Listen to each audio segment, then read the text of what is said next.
बनावट औषधांची विक्री भोवली. अॅग्रो इंडस्ट्रीजच्या मालकासह चौघांविरोधात गुन्हा.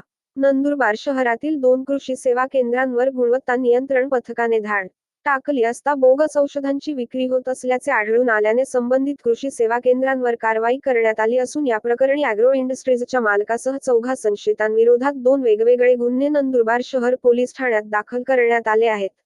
नंदुरबार शहरातील एकनाथ कृषी सेवा केंद्रावर गुणवत्ता नियंत्रण पथकातील नाशिक विभागीय पथकामधील सतीश तानाजी पिसाळ यांच्यासह पथकाने तपासणी केली असता तेथे 41,700 रुपये किंमतीच्या 2 खाकी रंगाच्या खोक्यांमध्ये एका कंपनीचे 20 नग सीलबंद बनावट औषधांच्या बाटल्या आढळून आल्या.